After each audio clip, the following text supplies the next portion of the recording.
This year, so far, since I began preaching with all of you the second week in September, we have taken as a sort of governing framework the divine feminine in all of its many forms. And I've shaped our worship liturgy an expression to gently hold fast to a few ideas. And most of this is at work beneath the surface in the architecture of the worship service. Whenever we've used Jewish or Christian scriptures, I've used translations by Dr. Will Gaffney, a womanist scholar of the Old Testament, and her tremendous 4-volume work is called a women's lectionary for the whole church. It's been a light shining on the next hilltop from week to week. And the other readings and poetry and text that we've used have been authored by women from many different religious traditions, including quite a few Unitarian Universalist clergy voices, and also many writers from the life and history of Fountain Street Church. And our musicians have done a tremendous job of celebrating women composers, and our readers, or liturgists, if you're feeling spicy, have been women of the church often who have each of them a unique voice and perspective. And we've privileged the feminine names for God throughout the Bible. And if this frustrates the people who prefer the male voice, the male name for God, you can deal with it. You got your way for 2,000 years. We're just going to try it a different way for a minute. That's right. With the text that I chose for this Sunday, the first chapter of John's Gospel is one of the most difficult bits of the New Testament to translate. And so I gave myself a Christmas present and translated it on my own. Now, I'm not sure that I've improved anything, and there's going to be plenty of fundamentalists who will email me and gladly see me martyred over that. Because fundamentalists in every religion worship the letter over the spirit, and the letter killeth, and the spirit gives life. And they worship the Bible instead of worshiping God. For I will not worship the Bible, and I do not worship the Bible for the same reason that a set of blueprints isn't a house, a recipe isn't a meal, and money isn't edible. But I've always loved John's Gospel. Personally, it's very poorly understood, I think, despite being so perfectly lovely in so many ways. The context of John's Gospel is challenging. John's Gospel was written roughly 80 years after the events that it describes. The distance between the authorship of the Gospel of John and, say, the Gospel of Mark is about the same distance between today and Woodstock. The distance between the Gospel of John's authorship and the events it describes is like us writing about World War I. There's a lot that happened between those two times.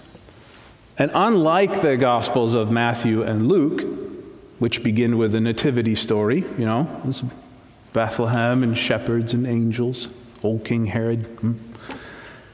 The Gospel of John begins with the creation of the universe. I've always wanted to see a children's Christmas pageant based on John's Gospel instead of Matthew and Luke. You have two little kids come out in front of the church, and then one of them, it's like a light hits them, and one of them shouts, "I am the cosmic singularity. I am the star furnace of creation." And the other child says, "I am the Holy Word that dwells within the womb of God." And the parents kind of, "What?" "Frank, I thought you said this was a Methodist church." Another little kid shuffles on stage. He's wearing animal skins and eating grasshoppers. He says, "My eyes have seen the glory of the unutterable word of creation. It is enfleshed. It lives among us." What the hell? Nobody ever does that. There's no John pageant directed by Darren Aronofsky. There are at least a half a dozen different creation stories in the Bible. This library of texts was written over the course of thousands of years. There's at least 6. There's probably more. I haven't bothered to count all of them. And they all say different things about the beginning of the universe. And they all reflect the context of the history, the challenges that people who are writing them are living in. And then in that first century period, around the year 100 AD, the concept of reason as an object of divine worship, is saturating that part of the Greek world, the Hellenistic world. In the culture in which John was written, the Greeks, they don't worship personal gods, that are like with creatures with names. They worship metaphors and mysteries symbolized by these gods. And they worshipped Athena. It was an embodiment of the values of reason. And this concept is what often gets translated as logos or word. It refers to reason, but also order in opposition to chaos. But it can also mean discourse, conversation. And it's a damn hard one to translate. It gave St. Jerome fits in the 4th century.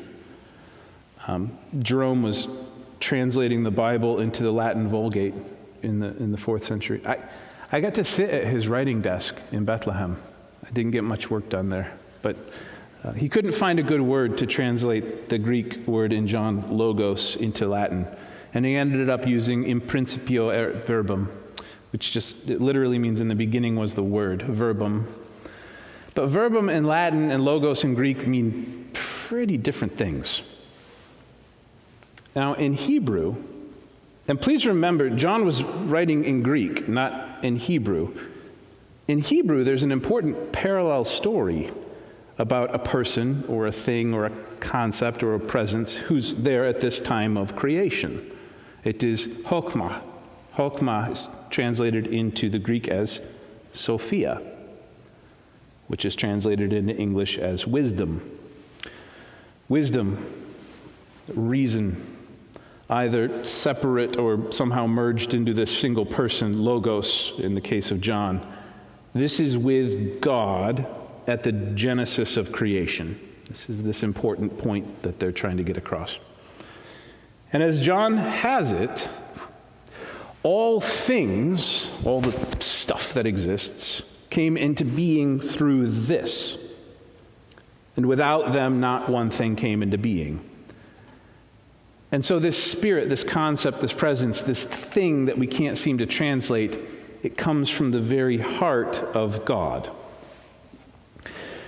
Now, your English Bible is going to translate this next part a few different ways. I'm talking about John chapter 1, verse 18, and I'll run you through a few of them. We can start with, this is describing the nature of this logos. We'll start with the King James. Now, no man hath seen God at any time. The only begotten Son, which is in the bosom of the Father, he hath declared him. Which is in the bosom of the Father. And that sounds, that's perfectly lovely. Bosom.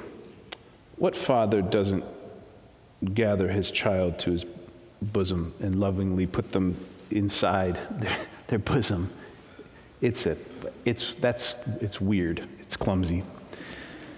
Now, the brave translators of the NIV, the New International Version, probably the worst of the bunch, have it.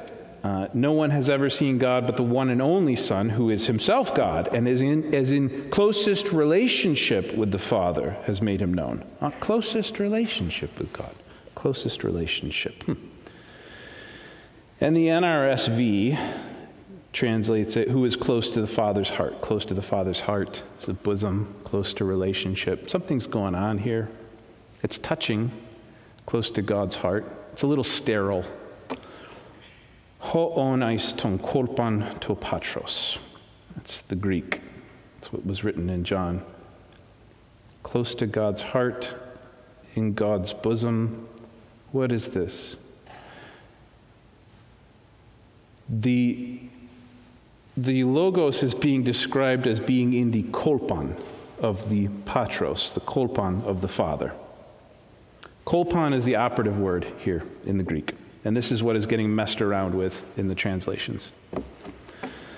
King James has it as bosom, NIV has it as closest relationship to, NRSV has close to the Father's heart, and still others have it as at the side of God, kolpon. But if you traveled to Greece today and you found yourself a native Greek speaker and you said, what does the word kolpon refer to? They would say, a bay. A bay? Yes, like where you irritating foreigners park your gigantic cruise ships. A bay. So Jesus, the Word, was a boat parked in the bay of God? That makes no sense. Jesus liked boats, but he wasn't a boat. What the hell is going on here? Why is the Greek word kolpon, a bay, getting translated around as close to the heart, or very near the side, or in the bosom of, or even inside the bosom of the Father? Because the word kolpon does mean bay, and bay is a euphemism. It's a euphemism for a place of safety that people come out of when departing for a great journey. It is a euphemism for the word womb. Your mother's womb was the bay from which your ship departed. And perhaps now you see why the men who translated the Bible tied themselves up into pretzels over this stuff. And because the author of John uses that word kolpon and the word father in the same sentence. The author uses the word God in other parts, theos, but then they use the word father, patros. I'm not committing some crime against translation here. No one has ever seen God except for the only begotten God, the one who is in the womb of the Father. That's problematic for people who use this as a destination instead of a roadmap.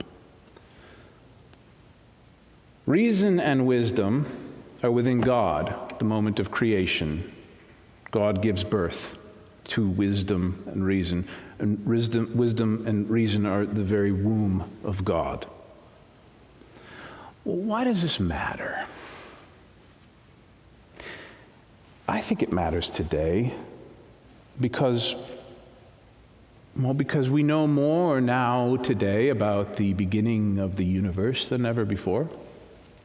Science has told us a great deal about the nature of things that were born at the moment of creation 14 billion years ago.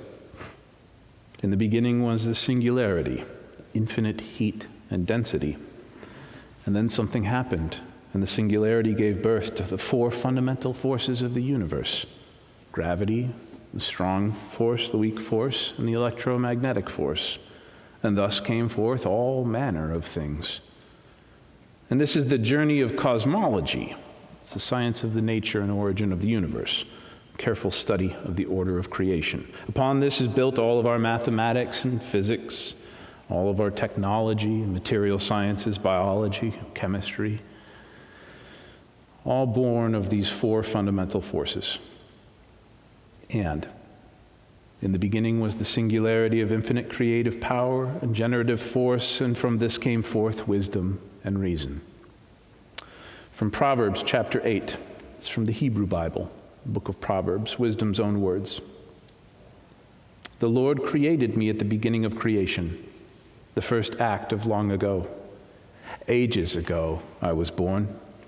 At the first, before the beginning of the earth, when there were no depths, I was brought forth. When there were no springs abounding with water, before the mountains had been shaped, before the hills I was brought forth. And then I was with God, like a master worker, and I was daily God's delight, dancing before God always, and dancing in the inhabited world, and delighting in the human race. The Gospel of John is trying to bring wisdom and reason, and by extension, ethics and morality and community and relationship to bear on the entire cosmic project of creation. So to say, then, if anything can be said, that these things may be found in the teachings and the way of Jesus, the person about whom the authors are very concerned with. That Jesus is, for the people who wrote John, quite literally, wisdom taking on flesh and form, and that the light of God, which is logos, word, wisdom, that this light is from the very beginning of time, and it is accessible to all. It is for all, and it delights in all. The same Godlight that was born at the moment of creation, the same Godlight that came forth from that womb, for what better word would the ancients have for the cosmic singularity out of which everything was born than womb? Why wouldn't they use that word? This is a function of the order of the universe. In the same manner in which we have our four fundamental forces of physics, there was another. There was something else. Something that delights in humankind. Do we still believe that there could be some kind of moral architecture to the universe? That something that we obviously don't have a word for, haven't found a word for, something that defies our attempts at language, could be dancing away like wildfire just beneath the surface of the world. Like magnetism or gravity, the nuclear forces, some other force that leapt forth at the moment of Genesis. It is a very hard thing to try to put into words. And they've tried and failed for thousands of years. I take from this only one good and important thing, though. It is the same little light that I carry into every new year. If I ever had a New Year's resolution, and I don't, that's not really my style. I don't like to set myself up for disappointment. But it is this.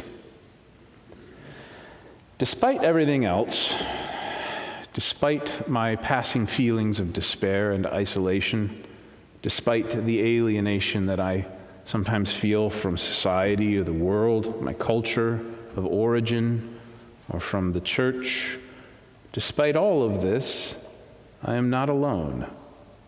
I am not alone. In the same way that the earth is not alone, but orbits the sun, and so too the moon orbits the earth, and all of this because there is a fundamental force that we call gravity that keeps them in relationship with one another, so too, I am not alone. There is something else beneath the surface. It saturates me. It pulls me. It is as old as the universe itself. It was born out of that single moment of creation. It's a nativity story, is much older than anything having to do with shepherds and angels and mangers. And then it is known by many names, and all of them are insufficient. And it dances. It dances. And it rejoices in the inhabited world and in humankind. And it calls to me, its voice still and soft, and sometimes heartbreakingly beautiful, and sometimes it ravages me like an earthquake or a thunderstorm. It is that Logos, the Sophia, some other name, and it will never leave me, in the same fashion that gravity will never leave me. And into this dancing primordial Godlight I place all of my faith, and all of my hope, and all of my trust. And this is sometimes what I mean when I say that we will all worship something. There is a Godlight that is burning away like wildfire in this world. It appears in the corner of your eye at the intersections of miracles. It shows up when people choose to become all flame and all love and all mercy and all peace. And so may you then find a year to come that is absolutely saturated with holy light and with the joy it brings. And may you have eyes to see it. And as for me, I will watch the stars and sing small songs, and I will dance. Amen.